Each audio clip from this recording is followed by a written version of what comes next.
morning, good evening, wherever you are in the world. Thank you ever so much for joining me today on Conversations With.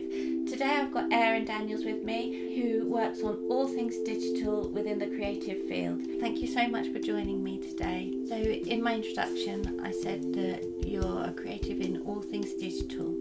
Can you actually, a little bit of explanation around that? So I predominantly work in a space which is sort of digital art direction, what we call user experience or UX as well. So it's all about creating different types of experiences, whether it's an online website or a mobile application or a virtual reality experience, or even when we go to museums and exhibitions, there are digital interactions and installations. Mm-hmm. There's people who work to kind of create those. And that's the kind of field I sit in. I don't think a lot of people actually take that on board, that when we go to, whether it be a festival or a works conference, that all that we're seeing around us has come from someone creating that for us, that we feel so natural in that environment, we just expect it to be there. Can we go back to actually where your creativity first sparked from? Well, I think I've always been creative from young age. Really enjoyed just drawing and did my BA in graphic design, and that for me was really about a concept. That's what I kind of learnt. How do we treat an idea visually, through sound, through texture, through design, through 3D environments? And then really enjoyed that, so just wanted to explore more by doing further studies. So I did an MA, but got a bit more specialist within interaction design. So that is how I'm interested in basically how people interact in space, whether it's a physical space at an exhibition or on their mobile phone.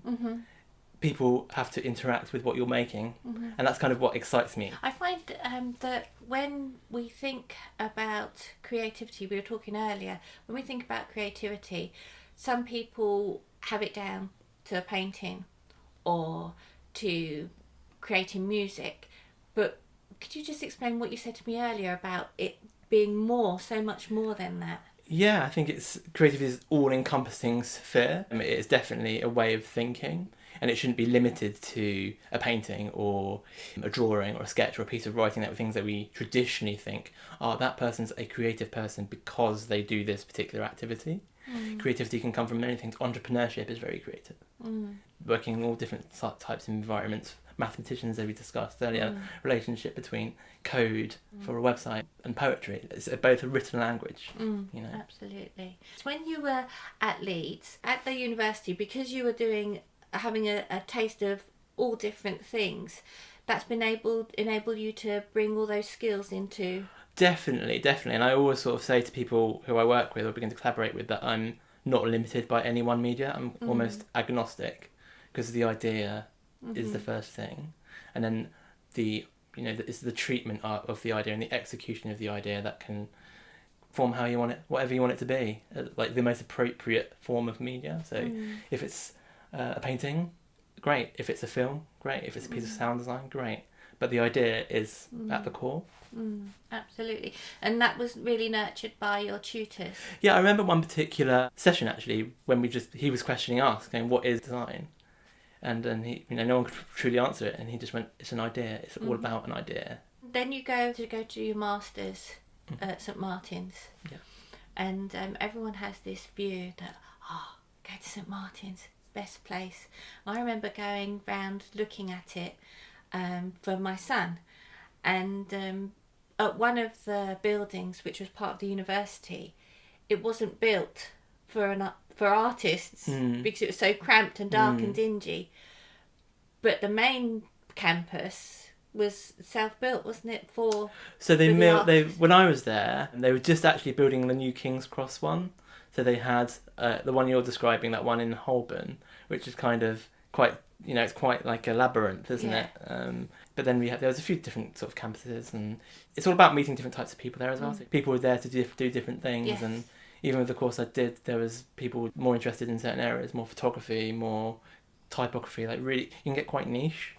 Absolutely, but it's nice to have all those different learners all coming together. Yeah, definitely. In that place. And I was thinking earlier today, during lockdown, the students unis, and especially in the creative fields, haven't been able to get together to have that same experience. How do you think you would have coped if you had to go back to do your uni time Now, during lockdown? How do you think that would have been for you as a creative? I think it would have been challenging. I mean, again, I think the collaboration side of things is not. It's not just the fact that people are there and they study something else. I think there's got to be a connection above that to want to collaborate. You've kind of got to have that connection creatively to want to make something together. And often the thinking part of the project is something I like to do on my own, and then come to people and talk about ideas. I'm not very good in, for example, if we said, let's chat about ideas right now, I'd be like, but if you said, go away, have a think, come back, and I'll come to you with very clear ideas of what things can be. I haven't done a full collaboration with someone, but I'm part of an art house collective, and so we're able to bounce different ideas off each other, and that collective happened during lockdown, and we're all over the world, and we're now in a place where we can actually say, I suppose, as if you were speaking to someone face to face, but we're doing it over the internet, and we're able to say, well, actually, why don't you think about doing it this way, because then that gives you another slant on that piece of work. And I was just sort of thinking, with the students, it just must have been so hard for them, having to not had, first of all, that uni experience, and then secondly, not being able to build those relationships, because a lot of the relationships you do build are face to face. But you were lucky enough not to have. Yeah, I missed that. But I think collaboration happens anyway, right? Whether you're online or offline, if people want to work together and have that energy to come together, it's going to happen either way. The only thing I think that lacks when you're not in a physical environment is the idea of just walking past and seeing someone's work at a glance, and then having that conversation it just would never have happened because you'd been online together. It happens in agency worlds as well. When we work with agencies, there's an element of the creative team being together and just being able to see what each other are doing, even though we're working on separate projects. Just to see what you're doing, because hang on a minute, I've got something that could be for you. Exactly. That's the one thing you don't get. So with some of the work you've done previously, can you take us through one of your projects, like start to finish, so we can have a better understanding of the type of detail that you have to produce? Sure. So generally a project will start off with a pitch phase to the client. So they'll want to know, what's the idea? What are you going to make for us? How are you going to tell our stories? So we'll have to often write a brief, or a brief will come to us, and we'll kind of put a kind of document together with a combination of sort of 3D environmental design, 2D graphic design, so what we're going to print, what's the messaging, and then anything digital, whether it's a moving image piece, you get this big hero LEDs that you see, what's the content we're going to show, also things for we did some virtual reality experiences. So there's lots of different things. Treat it like an exhibition. There's lots of different things going on in this exhibition. And how are we going to make it more exciting than the other agencies that's going to pitch? So generally my role in that was to sort of oversee the kind of direction of the experience from a kind of collectively, it's important to make sure the 3D is linked to digitally, linked to graphic design, so making sure that teams work together and just collaborate with those levels of knowledge. The 3D designers are specialist 3D designers, digital guys are, whether they're moving image, film, animation. It's just making sure those stories are cohesive and be able to sort of present them in an exciting way in our pitch. And pretended way, lucky enough to win the pitch. So it's really exciting. So then it goes into sort of a delivery phase. So then we've got the idea. Ideas are great. Let's have to now ground it and make it real. So that's kind of where the key kind of other roles come in: accounts teams and production teams. From a technical perspective, what hardware are we going to need? What are the logistics? This is going around the world. How are we going to get it to each event? How are we going to set it up? What are the rules in that country? All those kind of things have to be thought about. So there's specific roles for that. But then my role will be, again, just to push digitally what is possible, and work with suppliers or specialists in actually realising that. So again, I did a couple of projects where within that we had a few different experiences. We had a multiple choice game, and we had a VR experience. So we have the experiences, but they've got to be thought through. What does the screen say at any one time? What's the sequence of events? Particularly, and that kind of role is called sort of UX, user experience. So what is the user doing? How are they thinking? What do we want them to press? What do we want them to understand? And do you have people come in to try out? Absolutely, that's really important. User testing, so we should test it. So it's a really important part of the process, and often due to sort of time and budget constraints, we can never get as much testing as we want. Right, but okay. It's sort of I am absolutely a champion for that, because you build something in your head, or you prototype something in your head. You think, yeah, it's perfect. Put it in front of someone else, they might miss something, or they don't not understand why it's not working properly, or a word needs to be changed for them to understand it, or the button's not big enough. All these little deeds, like they're called micro interactions. Right, okay, There's little things that if you can just enhance little areas of everything, the whole experience gets elevated. And so, you said about the budget. Do you have to manage that budget? Day to day, I'm not involved with the budgets, but I oversee them and make sure the scopes are right. Budgets are generally held by accounts teams and production teams. Yeah. But creatively, it's our job to push and make sure that we're not sacrificing creative. So that's always a challenge. But it's kind of, again, that's where the collaboration is, because if you're working with great producers, they want to make it great anyway. Yes, and no one wants to have the reputation for making bad work. No. It's a balance. That's the answer, I guess. And when you're in the zone, and you've got your other creative partners around you, and you're thinking, right, this is getting there. We're almost there now. And say the client says, I would like, and you know that I would like isn't going to work. How persuasive are you to get them back? Often I boil it down to sort of a logical thing. My decisions aren't arbitrary creatively. Or that's another interesting thing. People think creative, airy-fairy decisions. But from a design focus, it's everything's rational. Yeah. There's a rational decision behind why I've done something. Yeah. So often I can talk them through because it's a rational decision. But if it's something, I just want a different picture or whatever, it's kind of, you just have to let it go sometimes. It's not what you've got to choose your battles. Like, yes, yeah. If they're if they're asking for fundamental changes in script or experience, that's one thing. But if they're just asking to change a picture to fit what they like, fine. Yeah. So I suppose really at the end of the day, why do you want them to really love the product you've produced? But also you want them to come back to you. Yeah, exactly. If money was no object and you could do anything you wanted to do, who would be the client you'd want, and what would that job be? Oh wow. I think I'm actually just really lucky. Again, it comes down to creatives wanting variety. I'm lucky. I'm really into cars. I've attracted a lot of the car, working with agencies that have a lot of car clients, and I always think about that. I think I was told to people that I work with, the mentor I always said to them, do the work that interests you, and then you'll attract that work. Yes. Rather than do the work that they just happen to be doing. Yeah. And I think that's always held me in good stead, because I'm only working on stuff that I like. And that's the joy, isn't it? Because it's about, yes, we need to pay our bills. Yes, we have other restrictions in our personal lives as well as our work lives.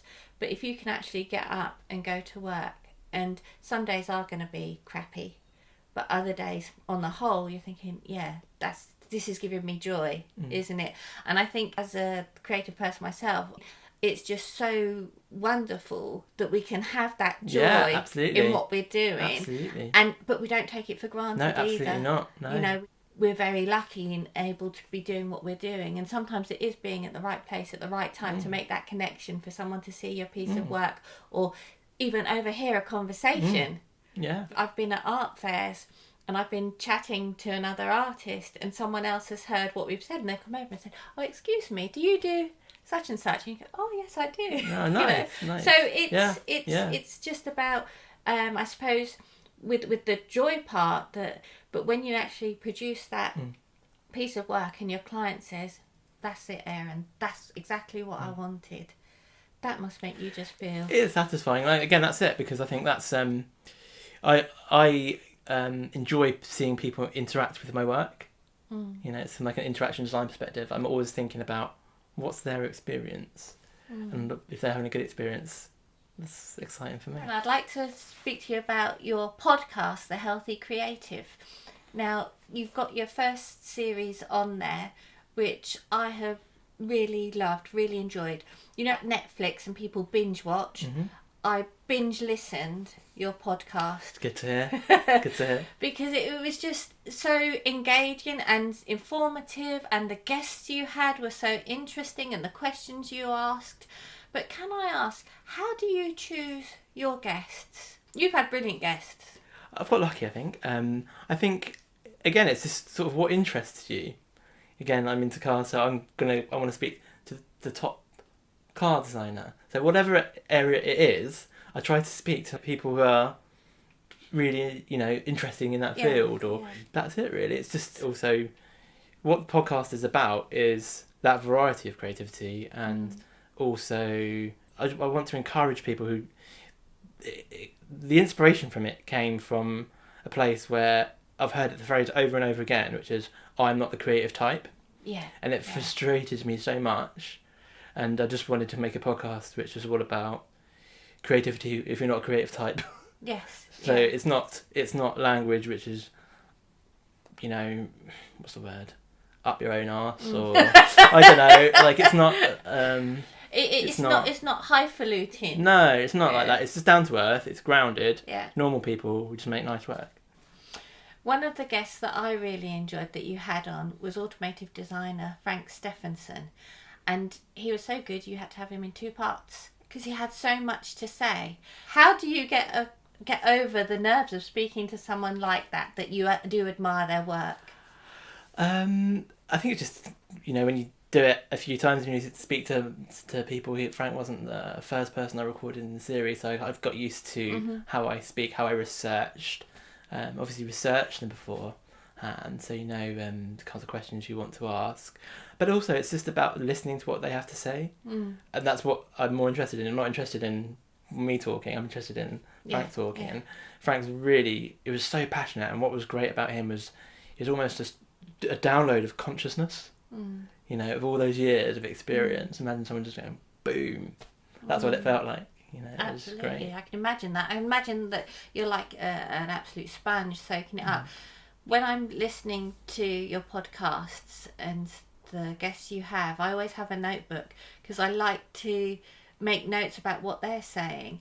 And another person that I really loved was Kate Dawkins. Can you tell me about her and how you managed to meet her and everything about that one? I used to work in an agency, and she was working on a project I was working on at the time. And we just met through that, really. I really enjoyed working with her, even though it was sort of brief. We had lots to learn from her. And then she'd sort of been in and out of the agency, working on various projects. And then she just started her own shop, Kate Dawkins Studio, and just kept in touch, really. Yeah, but I liked when, because another thing I do, it sounds like I'm a stalker, I'm not. I then, after I've listened to one of your podcasts, I then go back and I'll Google them and I'll look on their websites and read up about them. And I like the fact with her work, she's got so much energy in when she's talking about her work. And then when you go on her website and you see the work, you sort of think, my goodness, this is quite mind-blowing in the way she's doing it. Would you like to have a design studio? Well, Aaron's design studio. Would you like to be able to do that? It's crossed my mind. I need to think about it a bit more. As long as I'm kind of making the work I want to make at the moment, that is the most important thing. Having my name above the door is not the most important thing. No. Okay. But definitely I'd say like working in your own practice and having that independent space, running your own studio and being able to pick your clients and pick the work that you choose to work on that's kind of what excites me. So with the Healthy Creative, we're getting a second season coming back. We are obviously with lockdown. I was about to start the recording of the second season just before lockdown hit, so a lot of that kind of just went away, and I know there was recording online and all that kind of thing, but I do prefer to be in the room with someone. I think it's important. But that obviously limits you to people abroad as well. So it's not no to online recording. It's just I think it's just about the room, I think. So do we have any guests that you can tell us about? Or not yet? Not yet. Not You have yet. to wait and see. Will it be up before September time? So what I'd like to do is to record the whole series before I release them. Oh, right, okay, I haven't recorded the whole series yet, so in that respect, I'm not. I don't have a deadline when it needs to be out.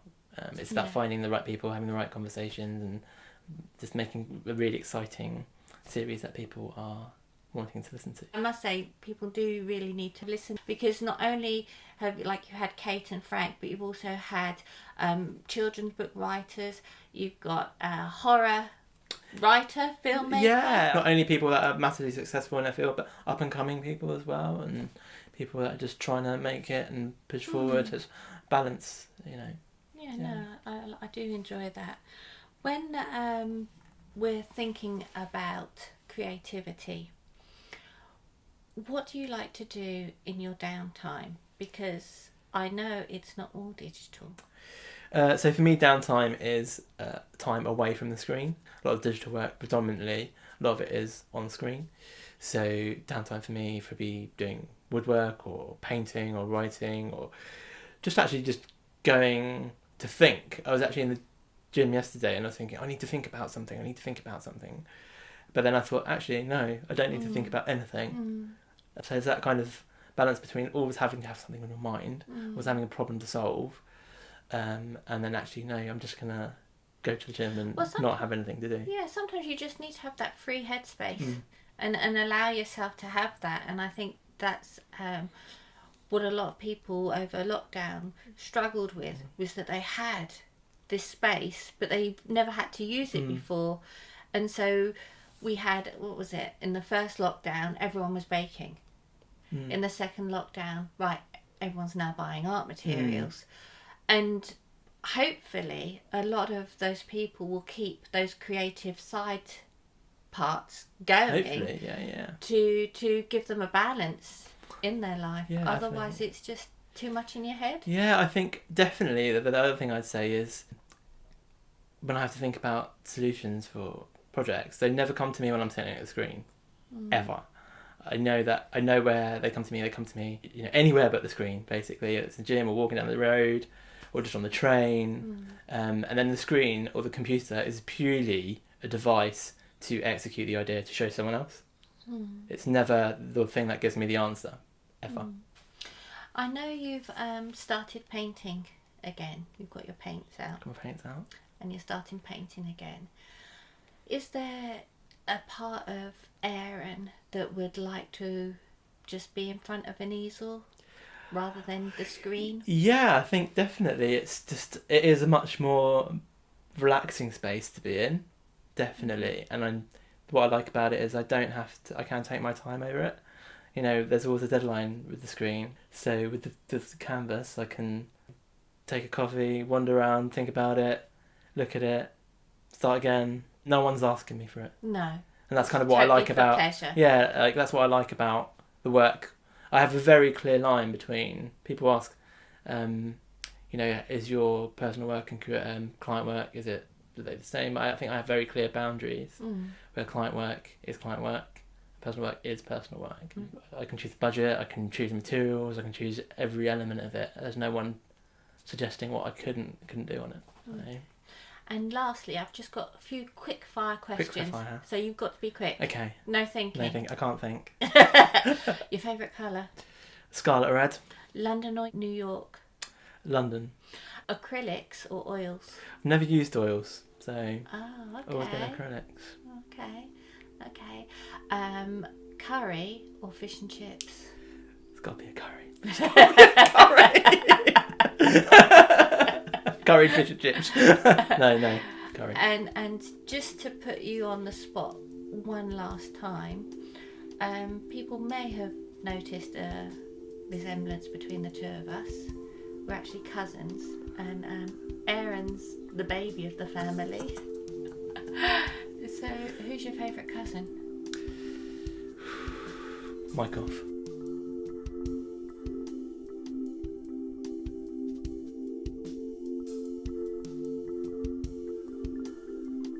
Thank you ever so much to Aaron for joining me today. I'm sure you enjoyed it as much as I did. I look forward to seeing you all next week. We'll have another creative person in the hot seat. All of Aaron's contact details for The Healthy Creative I will put in the links below. But thank you again, and we'll see you next week. Bye.